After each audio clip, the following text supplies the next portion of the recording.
Welcome to the Slop Farm. Enjoy the video.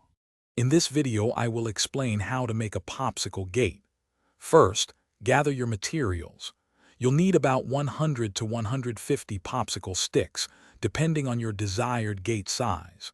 A good quality wood glue is essential for a strong bond. Also, have a ruler and a small cutting tool ready for precise measurements and adjustments. Next, let's build the gate's frame. You'll want to construct two identical rectangular frames using your popsicle sticks.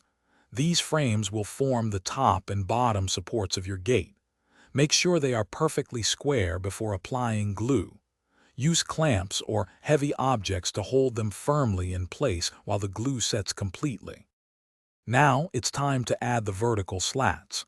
Measure and cut individual popsicle sticks to fit snugly between your two frame pieces. Apply a small amount of wood glue to both ends of each vertical stick.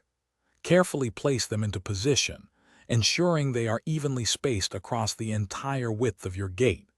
Patience is key as the glue dries. For the final touches, inspect all joints and reinforce any areas that seem weak with a bit more glue. You can personalize your gate by painting it or adding decorative elements. To install, attach two small hinges to one side of the gate and the frame. On the opposite side, add a simple latch mechanism for secure closing. Thanks for watching. Consider subscribing if we helped you today.